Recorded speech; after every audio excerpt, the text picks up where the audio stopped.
Welcome to today's deep dive. We're living in a world of fixed pixel displays, right? Like 1080p and 4K.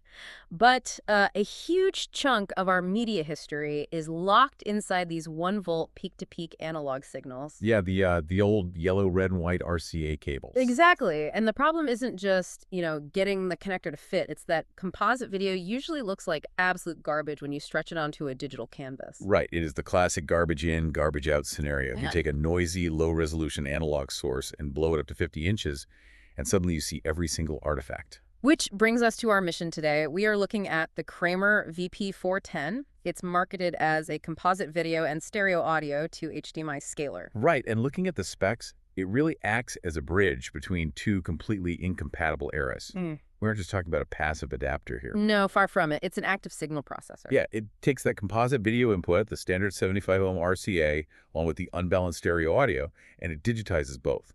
But the heavy lifting is really the scaling engine. Because it's taking that interlaced standard definition signal and remapping it to high-definition resolution. Right. It actually supports 480p, 576p, 720p, 1080i, and all the way up to 1080p. And the embedding aspect is a huge help for cable management, too. Instead of running a separate analog audio line to your display or an external amp, the VP-410 just digitizes the stereo track and embeds it directly into the HDMI stream. One cable out. It simplifies the signal flow immensely. But, I mean, the real differentiator here, the reason you wouldn't just buy a cheap $20 dongle, is the ProCamp. Oh yeah, the built-in processing amplifier. That is a huge deal for archival work. Absolutely. Composite video is notorious for color bleed and noise, so if you can't adjust the signal before it gets scaled, you're just amplifying the defects. Precisely. The VP-410 gives you granular control via the front panel buttons and an on-screen display. You can adjust color, sharpness, brightness, contrast, saturation, and hue. It even has noise reduction built right in. You are effectively scrubbing the analog signal to make it presentable for the digital domain. Right. It's the difference between preserving the content and just preserving the noise. But all that processing, the scaling, the noise reduction, the embedding, it's not instantaneous. Yeah, there's the penalty. Right, the processing delay. The spec sheet lists it explicitly as 2 frames. Which might not sound like much to a casual viewer. But in a broadcast environment or a live event, a 2-frame drift can kill your lip sync. Yeah, it creates a disconnect. If you are running this alongside other zero latency feeds, that gap is definitely noticeable. It is the trade-off for the image quality.